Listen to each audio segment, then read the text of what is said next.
নির্বাচন কমিশনের উপর সরকারের পূর্ণ আস্থা আছে বলে জানিয়েছেন প্রধান নির্বাচন কমিশনার এএমএম নাসিরউদ্দিন।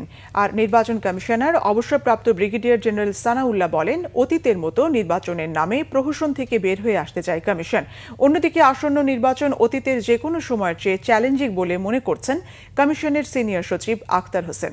বিস্তারিত মোবাশ্বের আহমেদের রিপোর্টে। পক্ষপাত তুষ্টতা থেকে বেরিয়ে কমিশনের আইন ও বিধি মেনে নিরপেক্ষভাবে জাতির সামনে আসন্ন ত্রয়োদশ জাতীয় সংসদ নির্বাচন অনুষ্ঠানের লক্ষ্যে শনিবার রাজধানীর আগারগাঁও নির্বাচন কমিশন সচিবালয়ে প্রথমবারের মতো আয়োজন করা হয় নির্বাচন কর্মকর্তা সম্মেলন 2025। Bangladesh election commission officers association আয়োজিত এই সম্মেলনে উপস্থিত ছিলেন দেশের বিভিন্ন জেলা উপজেলার আঞ্চলিক নির্বাচন কর্মকর্তারা। তারা বলেন, এআই ও সামাজিক যোগাযোগ মাধ্যমে ফেক আইডির ব্যবহারের পাশাপাশি রিটার্নিং কর্মকর্তার জবাবদিহিতা নিশ্চিত করতে না পারলে ব্যাহত হতে পারে নির্বাচনকালীন কার্যক্রম। সামাজিক যোগাযোগ মাধ্যমে ফেক আইডি ব্যবহারের সম্ভাবনা, যেটাকে এই প্রবণতা কিভাবে রোধ করা যায় সেটিও আমাদেরকে ভেবে দেখা দরকার। যাদেরকে নিয়োগ দেওয়া হয় তাদের আসলে বেসিকলি কোনো কোড অফ কন্ডাক্ট থাকে না।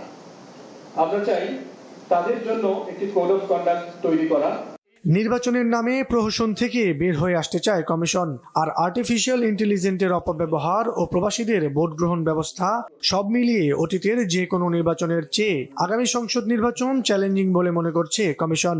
আর্টিফিশিয়াল ইন্টেলিজেন্সের অপপ্রয়োগ, এটা একটা চ্যালেঞ্জ। আর আরেকটা চ্যালেঞ্জ হচ্ছে আমাদের আউট অফ কান্ট্রি ভোটিং বা in country postal ballot voting system. এবং আমরা যে উদ্যোগটা নিয়েছি, এবার যে উদ্যোগটা নেওয়া হয়েছে, সেই উদ্যোগ সাফল্যের বিকল্প কিছু নেই। ইনশাল্লাহ আমরা করব, এটাই হচ্ছে আমাদের প্রতিশ্রুতি। 100টা কারণকে লিপিবদ্ধ করেন আর এক্সক্লুড করতে থাকেন যে না এটার কারণে হয় নাই জুলাই, এটার কারণে জুলাই হয় নাই, তাহলে দেখবেন ফাইনালি এসে একটা কারণ দাঁড়ায় থাকবে, সেটা হচ্ছে পচা নির্বাচন বা নির্বাচনের নামে প্রহসন। আর কখনো আমরা এ ধরনের নির্বাচন করব না, নির্বাচনের অংশ হব না। কোনো দলের হয়ে কাজ না করতে নির্বাচন কর্মকর্তাদের প্রতি নির্দেশনা দেন প্রধান নির্বাচন কমিশনার। জানান, বেআইনি কোনো নির্দেশনা দেবে না কমিশন। আমাদের উপরে আস্থা আছে বলেই কিন্তু উনি প্রতিনিয়ত বলে যাচ্ছেন যে আমি একটা ঐতিহাসিক নির্বাচন বাংলাদেশে দেব। আমাদের এই আস্থাটা, ওনার যে বিশ্বাসটা, এটা ধরে রাখতে হবে।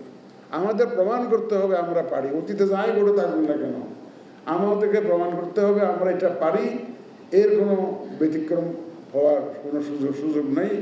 আগামী নির্বাচন বিশেষ পরিস্থিতিতে অনুষ্ঠিত হলেও সুষ্ঠু নির্বাচন অনুষ্ঠানে কমিশন প্রতিজ্ঞাবদ্ধ বলেও জানান প্রধান নির্বাচন কমিশনার। আমরা কোনো রকমের কোনো অন্যায়। মোবাশ্বের আহমেদ, বাংলা ভিশন, ঢাকা।